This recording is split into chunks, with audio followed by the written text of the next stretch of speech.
at CVC this semester. We, as the voice faculty, have decided that we needed to have some uniformity. And Ms. Tashiana is in agreement with us on these things.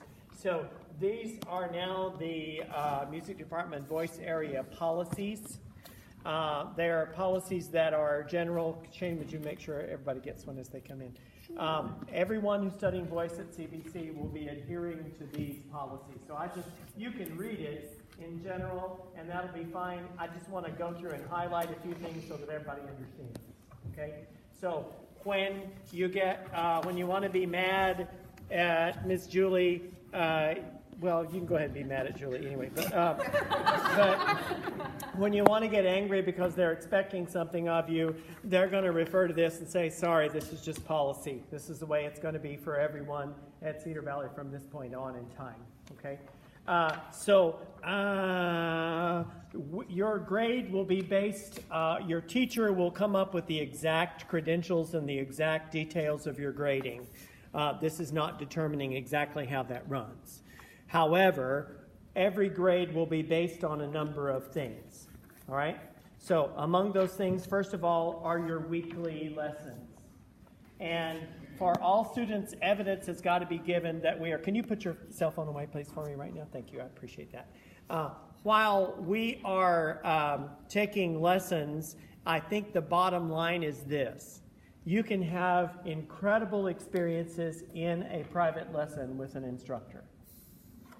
You can have these great aha moments when you go, oh, it's working, this is fantastic. But if that isn't reinforced by you rediscovering that on a regular daily basis, it might as well not have happened.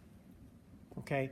So to save the teacher from just saying the same thing, having the great, wonderful aha moment every week, every thereafter from now until God returns to us all, we've got to find some way that we get to rediscover that a little bit on our own. So we are putting the responsibility back on you as it is and as it should be. So evidence must be shown that you are practicing regularly, daily, on a weekly basis.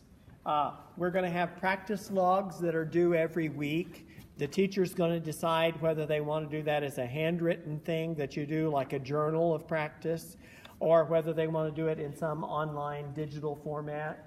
I don't care what they do, but it is all going to be done in some kind of a manner that is we have documentation of and proof that you're getting in your practice. Obviously, it's not something that you're going to cheat on by just making up, because it'll be very obvious to us whether you have practiced or not.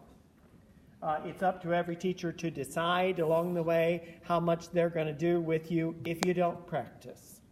Okay, my students have a pretty good understanding that if they walk into me and they haven't practiced, I may walk out and let them use that hour for practice time, because I don't need to teach if you haven't done anything.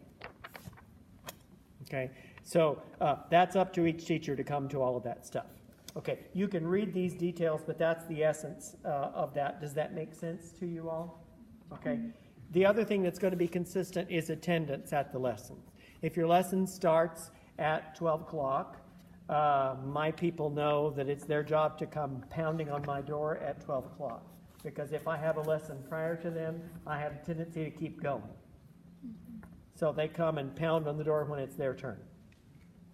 Please let me in. And if I need 2 more minutes, they usually come on in and sit down while they're waiting for me to take up that extra 2 minutes. But they're in there waiting to get their time that they called for. But not arriving late, you know how far it is from the parking lot, so on-time attendance is really necessary. Teachers, again, will determine exactly what their policy is concerning that. Some may have a policy where if you're 5 minutes late, you don't get a lesson. Okay, that's professional behavior. Those are things we just have to learn.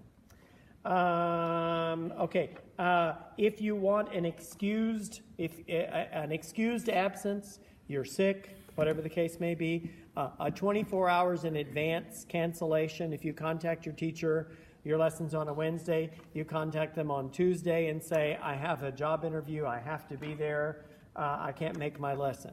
Then they can cancel that lesson with an excused absence and find a make-up time for you.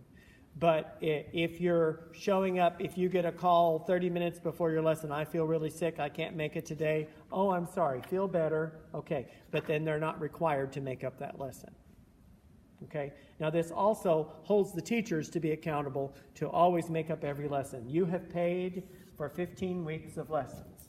You will get 15 lessons. If you're not getting those 15 lessons, you need to go directly to Dr. Brown and report that. If we are not giving you what you paid for, we need to be turned in and held accountable for that. Well, first, it'd be great if you approach the teacher and yes, say, but if we're missing lessons, if we're not there for you, you need to try to contact us and say, what's going on? Why have you missed my lesson 3 weeks in a row? Oh, it's my breath. Okay, I'll try some breath freshener. I'm joking, but seriously, we should be, all of us, accountable. The teachers are accountable to be here on time and regularly for the lessons, and you are responsible.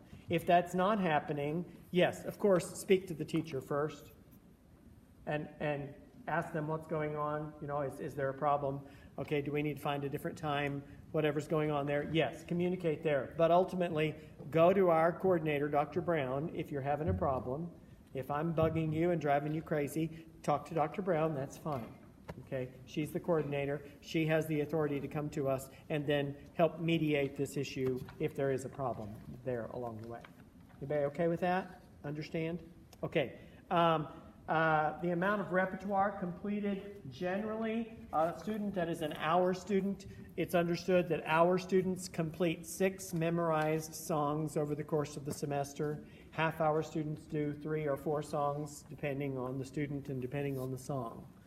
But even that has some flexibility with the individual instructor. If they've given a particularly difficult 12-page aria for you to learn, and they want to choose to count that as 2 songs instead of 1, that's perfectly fine, and they will work out those details.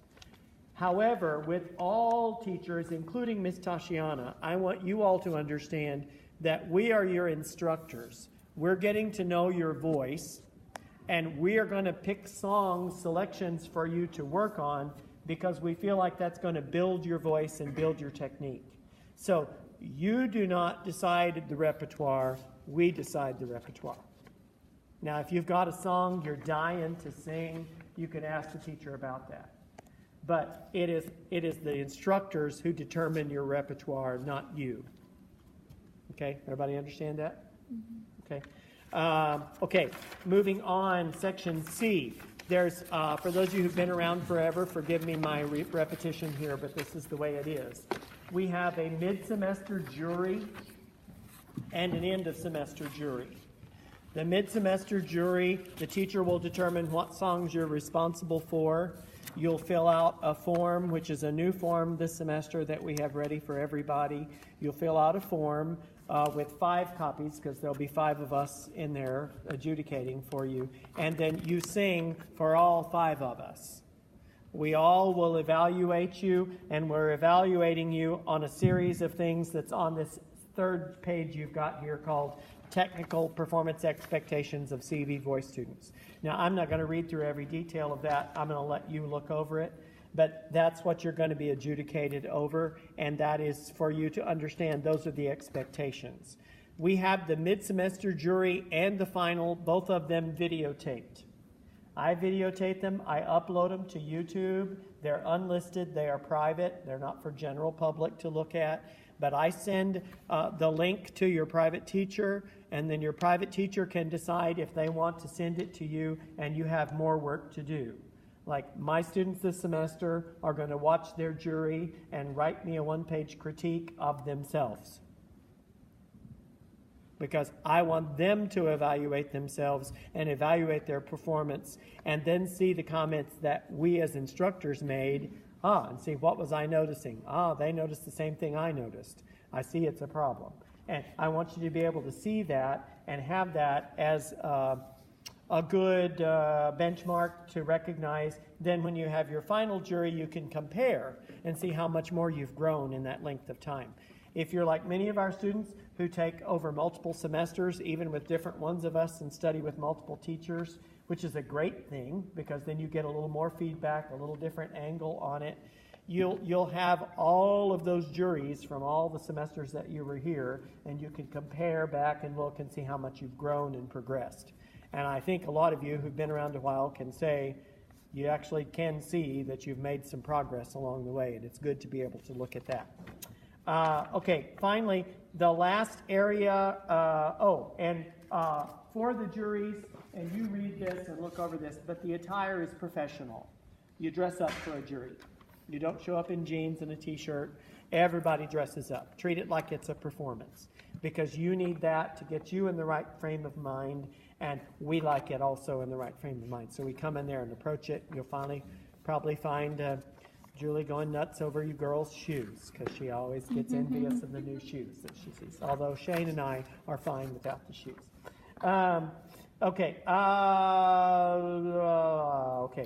Performance and growth. There's finally, every student, if you're an hour student, you're expected to perform on the designated student recital, one of the recitals later in the semester. But that is entirely up to the teacher's discretion. If the teacher feels like you're not quite ready to do that, they may replace that recital performance with some other performance that they want to have. They may decide they want to get their students together at the end of the semester for a little recital and use that in lieu of the student recital. Either way is okay, but there needs to be a little bit of performance in there for those of you who are taking hour lessons along the way. Okay, do you have any questions about these things? It's all cool? Okay, look at the technical performance expectations. Look at that page just briefly. Regardless of if you're a commercial voice student, you want to sing, come on guys, get one and scoot in, no backseat people. If you want to sing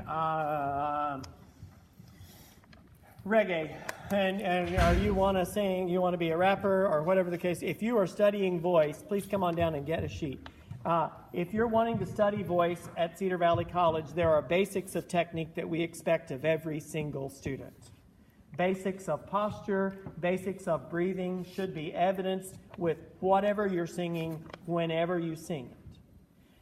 Every singer is expected to be growing in their essential technique. If you're here, you're in your second semester, and we're hearing you for your third jury with us, and you sound the same as you did the first time you walked in the door, to me, there's a problem. If you think all you're doing is coming to just learn some new hip songs, you're in the wrong place. We want our singers to grow, and to grow in maturity and in quality and in style. I want to impose upon you and ask of you about 4.5 to 5 minutes of your time. I have a former student of mine, McKenna Woodland, who is now a senior at Rider University, way up in the New England area. She's studying voice. She's preparing to be a music theater performer, and she has to sing all kinds of styles. And what I want to show you, the essence of posture, how she carries herself, how she holds herself, the essence of her breathing is not going to change no matter what she sings. Whether she's belting, whether she's using head voice, regardless of what she's doing, those essences are there. This is what we're looking for when we see singers perform for us. Now, for some of you, you're an absolute beginner. You've never sung before in your life. Definitely not in public. It's okay. There's a good place for starting for every single person. And McKenna has studied since she was like 12. So, I mean, this is a long time of work for her. But I want you to see that regardless of change in style, the basic of technique should be there and should be present. Okay? So.